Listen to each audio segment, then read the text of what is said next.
बड़ा मुश्किल सवाल है, मतलब नेता भी हो और ईमानदार भी हो।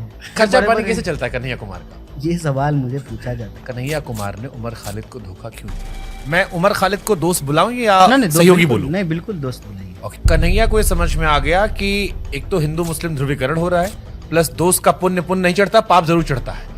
और जिस घटनाओं में वो लोग गए हैं, अगर नाम जुड़ेगा तो पॉलिटिकल छवि पे नुकसान हो जाए। अच्छा, इससे बड़ा पॉलिटिकल छवि को फायदा हो रहा है कि देशद्रोही भाजपा मुझे कह रही है। शर्जील और उमर खालिद को कन्हैया कुमार सपोर्ट करते हैं या नहीं सपोर्ट करते? मैं यहाँ खड़ा होकर सपोर्ट कर रहा हूँ। 15 अक्टूबर साल 2016 एमएससी कर रहा था बायोटेक्नोलॉजी हाँ, में नजीब अहमद, 27 साल का लड़का। आपको होप है कि वो अभी हो सकता है? इसमें किसी की बात मत सुनिए, मैं आपको कहूंगा कि नजीब की माँ की बात सुनिए। मुझे उम्मीद है वो है आएगा। क्या कन्हैया कुमार ने ये स्टेटमेंट दिया था कि भारत इंडियन आर्मी जो है वो कश्मीर में रेप करती है? नहीं, मैं आर्मी शब्द इस्तेमाल नहीं। अरे आपका इस पीछे पड़ा हुआ है।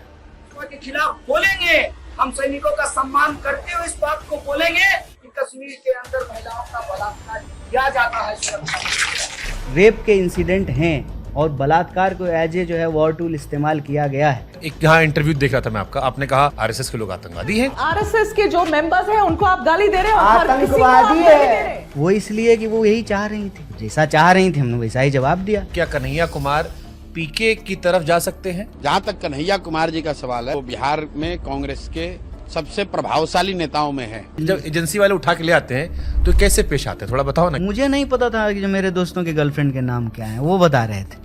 अब कोई सोशल मीडिया पर विरोध करता है तो खट से पुलिस तैयार होती है। हमारी सरकार नहीं करती है। कर्नाटक पुलिस जो है दिल्ली पकड़ने आती है, दिल्ली पुलिस पकड़ने नहीं देती, कोई अलग अलग माहौल है, लेकिन पकड़ने पुलिस आती है। कभी कभी जो है कर देती होगी कि थोड़ा शक्ति संतुलन बना रहे। मीठा मीठा गप गप, तीखा तीखा थुक थुक।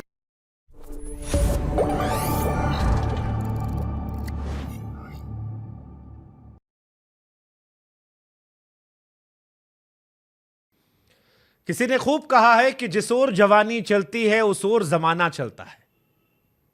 जवानी चली, जमाना भी आगे बढ़ा, लेकिन वो उम्मीदें जो 16 में नजर आ रही थी वो 25 आते आते भी अभी भी सवालों के घेरे में है कि जमाना कब बदलेगा। जवानी जाने से पहले बदलेगा या जवानी के रहते बदलेगा। मेहमान खास है, नाम है कन्हैया कुमार। कैसे कन्हैया आप? मैं अच्छा हूँ, आप कैसे हैं? बहुत शानदार, आपको देख के और अच्छे हो गए। बहुत धन्यवाद आपका और आपके सभी दर्शकों का कि इस बातचीत के लिए आपने मुझे बुलाया, और आपके दर्शकों का कि वो इस बातचीत को सुनेंगे। कितना काम का है, कितना ज़रूरी है, ये फैसला खुद करेंगे। देखिए अच्छा लग रहा है। इस कुर्सी पे तो आप वेल सेटल्ड हो गए हैं, ऊपर पलटी मार के।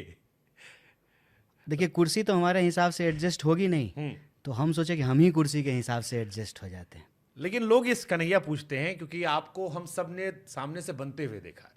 2016 का वो एरा से लेकर पूरी जर्नी आपकी हमने देखी है। कई लोग ये कहते हैं कन्हैया से बड़ी हाई एक्सपेक्टेशन रही, 16 से ही लगता था कुछ बहुत क्रांतिकारी होगा। इस कुर्सी पर आप सेटल्ड हो गए, पॉलिटिकल कुर्सी पर अभी भी आप सेटल्ड नहीं हो पा रहे हैं। पॉलिटिक्स में एक्चुअली कुर्सी के लिए नहीं है, ये बात बिल्कुल साफ है। पॉलिटिक्स हमारे जीवन का एक हिस्सा है, और अपनी जीवन यात्रा में हम जो है यहाँ आज आए हैं। तो जेएनयू का प्रेसिडेंट बनना एक चांस था, लेकिन कुर्सी से दूर हैं ये चॉइस है। क्योंकि आप जानते हैं कि अभी जो मौजूदा रिजीम है वो ज़्यादा शर्त नहीं रखती है आपके सामने कुर्सी देने के लिए। सिर्फ इतना करना होता है कि कुर्सी की थोड़ी सी ज़मीन के लिए थोड़ा अपना ज़मीर बेच देना होता है, उसके लिए हम तैयार नहीं हैं। तो ये दूरी जो है कुर्सी से, वो हमारा चॉइस है।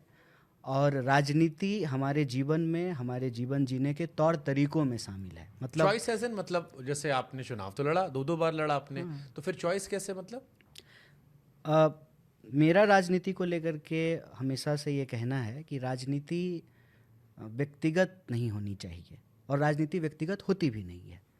राजनीति आपके जीवन का, आपके पैदा होने से पहले बहुत सारी चीज़ें तय करती है।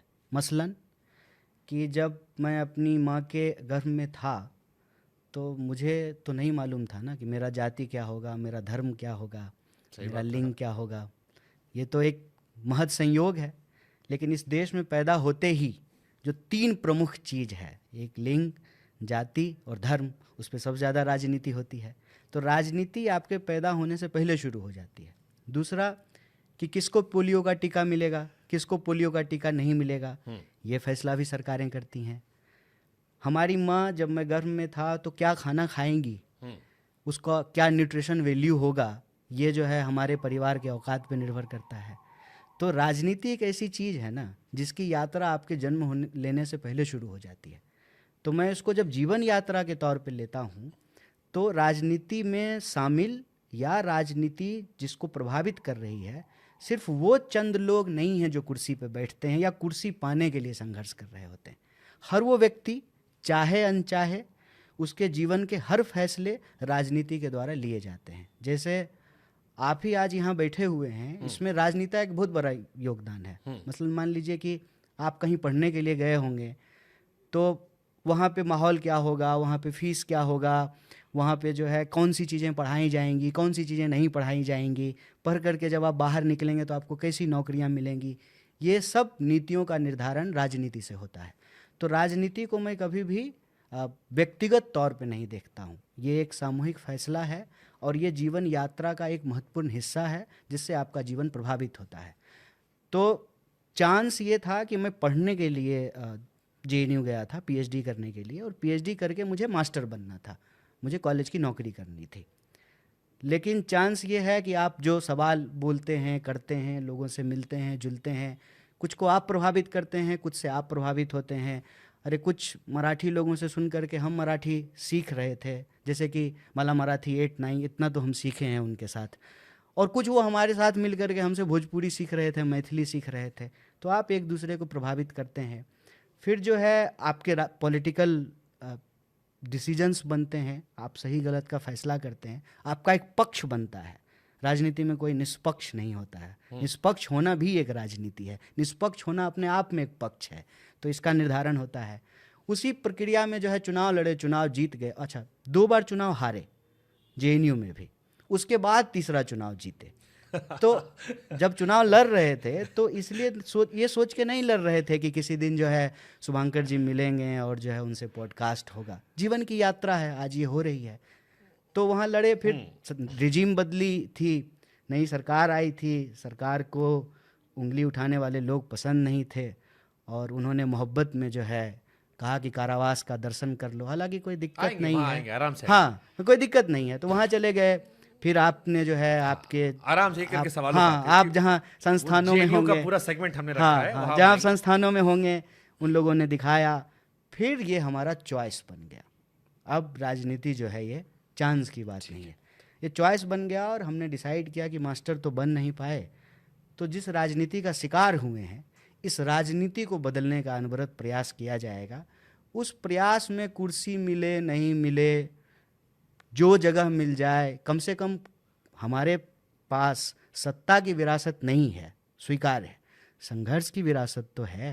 वैसे भी बिहारी आदमी है, हर चीज़ के लिए संघर्ष करना पड़ता है। अच्छा, कभी घर वालों ने कहा नहीं आपसे कि जैसे आप JNU जैसे कॉलेज में पहुंच गए, आप पढ़ने में अच्छे थे, हम आपके बारे में पढ़ रहे थे, आपकी PhD भी टाइम सब कुछ हो गया, अच्छा, कभी घर वाले कहे नहीं कि कहाँ फंस गए बेटा तुम, 19 में तुम चाहते तो टीचर बन जाते, बढ़िया घर परिवार की स्थिति बेहतर हो जाती, कभी ये आया नहीं? क्योंकि आप एक मध्यम वर्गीय गरीब परिवार से आते हैं। मध्यम वर्गीय भी मत कहिए, मध्यम वर्गीय कहिएगा तो ये इस देश के गरीबों के साथ एक बहुत बड़ा धोखा होगा। 80 करोड़ लोग 5 किलो अनाज ले रहे हैं, उनको गरीब कहिए, मध्यम वर्गीय कह करके छलावा। तो आप एक गरीब परिवार से आते थे, हाँ। गरीब परिवार चाहता है कि स्थिति थोड़ी बेहतर हो जाए, माँ बाप चाहते हैं कि भैया लड़के की नौकरी लग जाएगी, ब्याह हो जाएगा, माँ बाप कम से कम ऐसे सोचते। हम भी यही चाहते, हाँ। हम भी यही चाहते थे, हम इसको आपके सामने स्वीकार करते हैं। मेरे सपने बहुत बड़े नहीं थे, बिल्कुल साधारण छोटा सा, जो हर किसी का होता है कि पढ़ाई लिखाई ख़त्म करें, नौकरी मिले, एक अच्छी सी बीवी हो, घर हो, गाड़ी हो, हनीमून मनाने के लिए जो है कहीं बाहर जा पाए, नहीं कहीं तो बस कहीं चले जाएं, देशे में चले जाएं। हाँ, मतलब एक सुखद जीवन जिएं जो हमारे माँ बाप नहीं जी पाए हैं, उससे बेहतर हम अपनी ज़िंदगी हमारे इसको मजाक में कहते हैं कि आपकी तनख्वाह तय करती कि आप वैष्णो देवी जाएंगे या स्विट्जरलैंड। ठीक ही बात है, बिल्कुल ठीक है। आपकी नौकरी कैसी लगी? तो आप तो JNU गए थे, तो ये जब JNU में आपकी नेतागिरी शुरू हुई तो कभी घर से आया नहीं क्योंकि आमतौर पर मिडिल क्लास फैमिलीज या लोअर मिडिल क्लास फैमिली डरते हैं कि इतना नेताही क्यों कर रहे हो। नहीं, ये मुझे भी नहीं पता था और मेरे घर वालों को भी नहीं पता था। ये तो एक बहुत साधारण बात है ना कि आप कॉलेज में पढ़ते हैं, आपका एक पॉलिटिकल पक्ष होता है, तो स्वाभाविक रूप से आपका पक्ष होगा तो कोई आपका विपक्ष होगा। ये तो महज संयोग है ना कि जब हमारा एक पक्ष था तो सामने विपक्ष कोई और था, मतलब मनमोहन जी की सरकार थी, और जब हमारा पक्ष वही रहा, विपक्ष बदल गया, अब जो है नया रिजीम आ गया था। तो यूनिवर्सिटी में अमूमन क्या होता है, आप सरकार से सवाल पूछते हैं, आपके मुद्दे होते हैं, आपकी कुछ मांगे होते हैं, आप धरना प्रदर्शन करते हैं, हड़ताल करते हैं, भूख हड़ताल करते हैं।